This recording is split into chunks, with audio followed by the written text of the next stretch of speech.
और चलिए आपको सीधे राजधानी रायपुर लिए चलते हैं, जहां पर इस वक्त प्रचार किया जा रहा है। मुख्यमंत्री विष्णुदेव साय पहुंच चुके हैं। तो ये देखिए तस्वीरें जसदम चौक की। मुख्यमंत्री विष्णुदेव साय, साथ में डिप्टी सीएम अरुण साव और जो प्रत्याशी है रायपुर दक्षिण से सुनील सोनी, वो भी तस्वीरों में नजर आ रहे हैं। तो मेगा रोड शो जिसकी शुरुआत हो चुकी है। और देखिए आज जो है चुनावी प्रचार का आखिरी दिन है। आज चुनावी प्रचार थम जाएगा। और चलिए हमारे सहयोगी नीलेश हमारे साथ जुड़ गए, सीधा उनका रुख करते। नीलेश, देखिए इंतजार किया जा रहा था रोड शो का, रोड शो शुरू हो चुका है।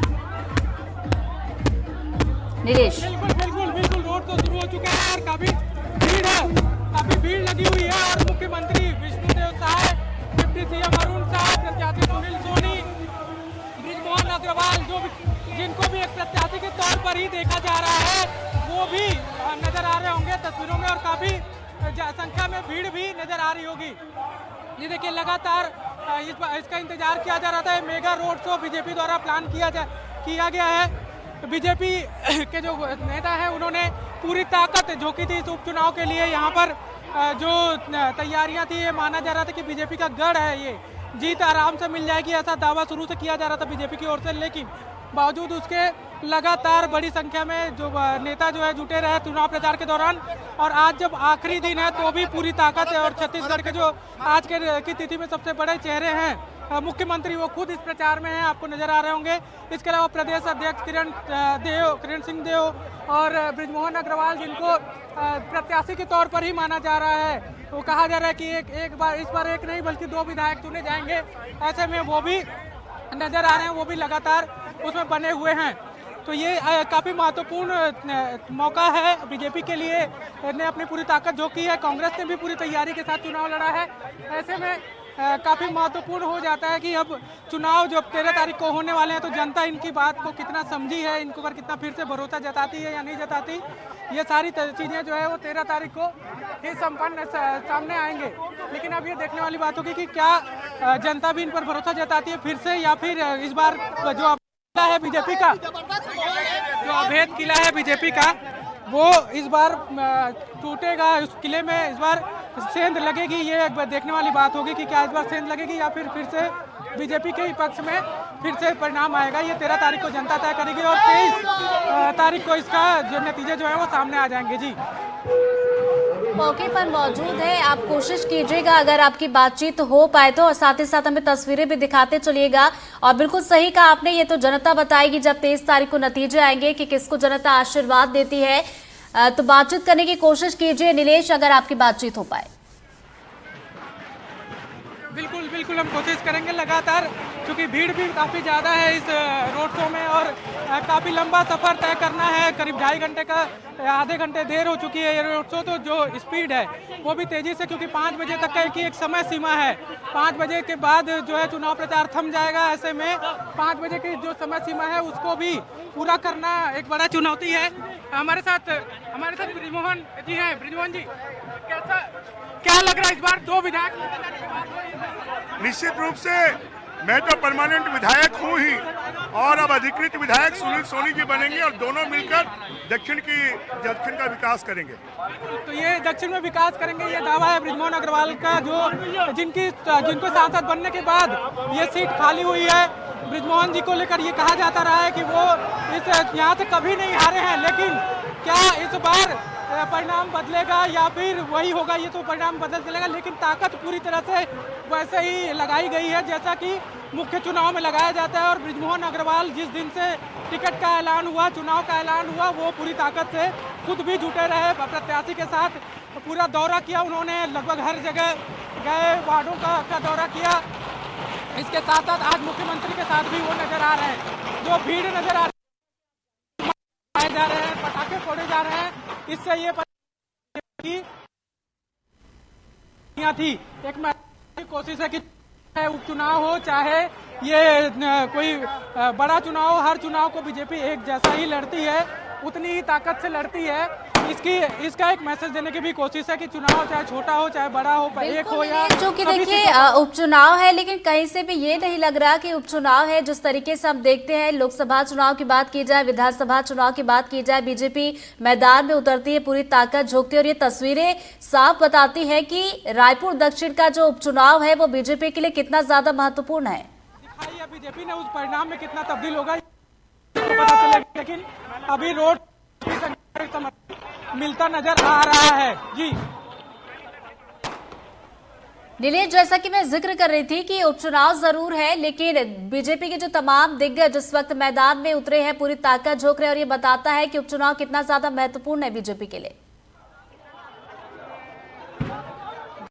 देखिए, बीजेपी काफी महत्वपूर्ण है ये चुनाव, और इससे एक मैसेज भी, एक जो आने वाले चुनाव है, आने वाले दिनों में नगरीय निकाय और पंचायत के चुनाव होने हैं।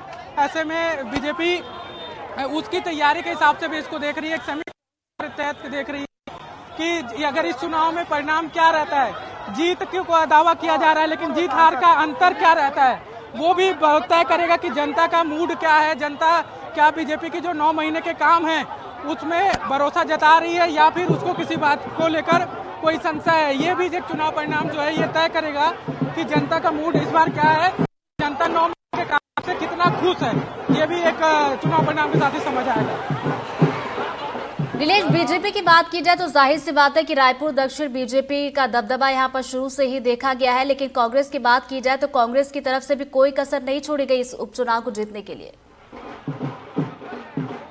बिल्कुल, देखिए इस उपचुनाव में कांग्रेस ने भी अपनी पूरी ताकत लगाई है, क्योंकि छत्तीसगढ़ से मात्र एक सीट पे ही उपचुनाव हो रहे थे।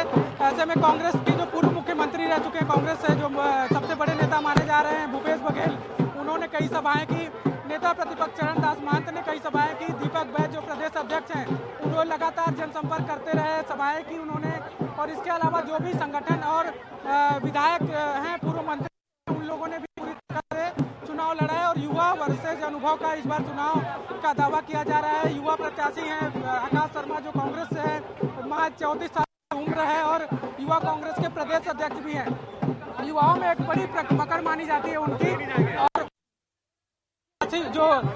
जो कांग्रेस है वो भी इसी तरह से प्रचार करती रही है कि सुनील सोनी महापौर रहते, सांसद रहते, निष्क्रिय रहे हैं, ये बताने की कोशिश करती रही है।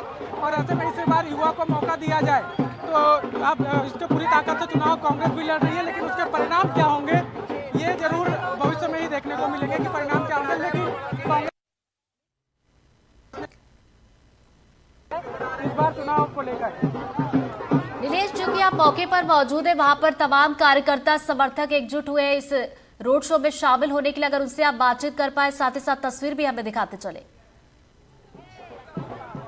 बिल्कुल, देखिए कई सारे कार्यकर्ता हमारे साथ। इस बार चुनाव निश्चित तौर पे विकास के मॉडल पे फिर से जनता वोट करने जा रही है। अब भारतीय पार्टी पिछला रिकॉर्ड भी अपना तोड़ेगी। कितने से क्या उम्मीद लग रहा है कि रिकॉर्ड तोड़ेगी तो कितना टूटेगा? रिकॉर्ड तोड़ेंगे। जनता का जोश आप देख सकते हैं। सुनील सोनी जी का जो रायपुर का लेकर जो उसने सपना देखा था, उन्हें वही फिर से विधायक बनकर पूरा करेंगे। बिल्कुल, तो ये जो कार्यकर्ताओं का कहना है कि इस बार जरूर जो है वो परिणाम उनके पक्ष में आने वाले हैं, लेकिन साथ साथ परिणाम जो होंगे, अंतर जो होगा वो भी काफी रहने वाला है। कोशिश करते हैं, प्रदेश अध्यक्ष भी नजर आ रहे हैं चुनाव यात्रा में, और इसके अलावा और भी कई हैं वो भी पूरी ताकत के साथ चुनाव लड़ रहे हैं। तो मंत्री श्याम बिहारी जायसवाल को प्रभारी बनाया गया था। यहाँ पर चुनाव को लेकर मंत्री श्याम बिहारी जायसवाल को प्रभारी बनाया गया था। श्याम बिहारी जायसवाल का की तैयारियों को लेकर क्या है, इसमें भी बातचीत करते हैं हमारे साथ। क्या लग रहा है इस बार road show, mega road show कर रहे हैं आप लोग उपचुनाव के लिए? देखिए, ये चुनाव में ये एक हिस्सा होता है कि आखिरी दिन रोड शो जिस स्तर पर होता है, क्योंकि आम चुनाव होने से पूरे 90 सीटों में छत्तीसगढ़ में होते हैं, लेकिन एक सीट हो रहा है, इसलिए आज मुख्यमंत्री जी भी उपस्थित थे। माननीय प्रदेश अध्यक्ष जी, माननीय उप मुख्यमंत्री जी, माननीय पूर्व राज्यपाल रमेश बैस जी सहित सारे तमाम हमारे कैबिनेट सहयोगी विधायकगण और हजारों हजार की संख्या में यहाँ भारतीय जनता पार्टी कार्यकर्ता और विभिन्न समाज के लोग मीडिया के सभी साथी चल रहे थे कि काफी आसान है चुनाव, उसके बाद भी पूरी ताकत क्यों लगानी पड़ी, एकदम आसानी से निकल जाएगा? ये हमारे भारतीय जनता पार्टी के चुनाव में हमेशा एक ऐसा ही रहता है कि हम अंतिम क्षण तक लड़ते हैं। हम जानते हैं कि जीत हमारा सुनिश्चित है, इसके बावजूद भी जो भारतीय जनता पार्टी का जो सिस्टम है उसके तहत हम आखिरी क्षण तक मेहनत करते हैं। ये सभी साथियों का अभिनंदन। जायसवाल जी थे जो बता रहे थे कि किस तरह से चुनाव परिक्रमा जो है, चाहे दावा जरूर किया जा रहा था लेकिन जो ताकत है वो भी पूरी तरह से लगाई जा रही है। कहीं पे भी आसान मानकर नहीं चल रही थी पार्टी कि ये चुनाव आसान होगा, और जितनी ताकत हो सकता था सारी ताकत झोंकी भी गई है परिणाम में। और जनता को कहीं भी ये मैसेज नहीं जाना चाहिए कि हल्के में इस चुनाव को बीजेपी ले रही थी, इसकी पूरी कोशिश थी और उसी के तहत ही ये जो रोड शो है वो नज़ारा दिख रहा है कि कितनी तैयारी के साथ बीजेपी इस रोड शो को कर रही है। करीब 2 से ढाई घंटे का रोड शो चलने वाला है। अब देखते हैं कि आगे भी इसी तरह की तस्वीरें, किस तरह से स्वागत की तैयारियां की गई हैं, जगह जगह जा रहे हैं, पटाखे फोड़े जा रहे हैं, तो तैयारी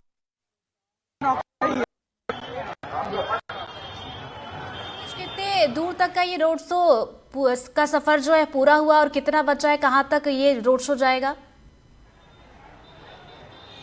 बिल्कुल, देखिए करीब 1.5 किलोमीटर आगे बढ़ चुका है रोड शो। जयस्तंभ चौक से की तरफ आगे बढ़ा है। ये जारा तालाब के एक वार्ड तक जाना है। 2.5 घंटे का लगभग शेड्यूल था जिसमें आधे घंटे की देरी हुई है, तो 5 बजे से पहले ही उसे खत्म करने की कोशिश की जाएगी। और ये लगभग आधा जो दक्षिण विधानसभा क्षेत्र है आधा कवर करने की कोशिश इस रोड शो के माध्यम से ही की जा रही है। लगभग ये रोड तो बिल्कुल नीलेश, मैं तस्वीरों में देख पा रही हूं कि यहाँ पर प्रदेश के मुखिया देखिए विष्णुदेव साय, डिप्टी सीएम अरुण साव और जो प्रत्याशी है सुनील सोनी और बृजमोहन अग्रवाल भी मौजूद हैं। और माफ कीजिएगा, सुनील सोनी के समर्थन में यहाँ पर रोड शो किया जा रहा है। हालांकि जनता का आशीर्वाद किसे मिलेगा ये 23 तारीख को पता चलेगा। दोबारा आपके पास हम लौटेंगे। फिलहाल के लिए बहुत बहुत शुक्रिया आपका तमाम जानकारी और तस्वीरों के लिए।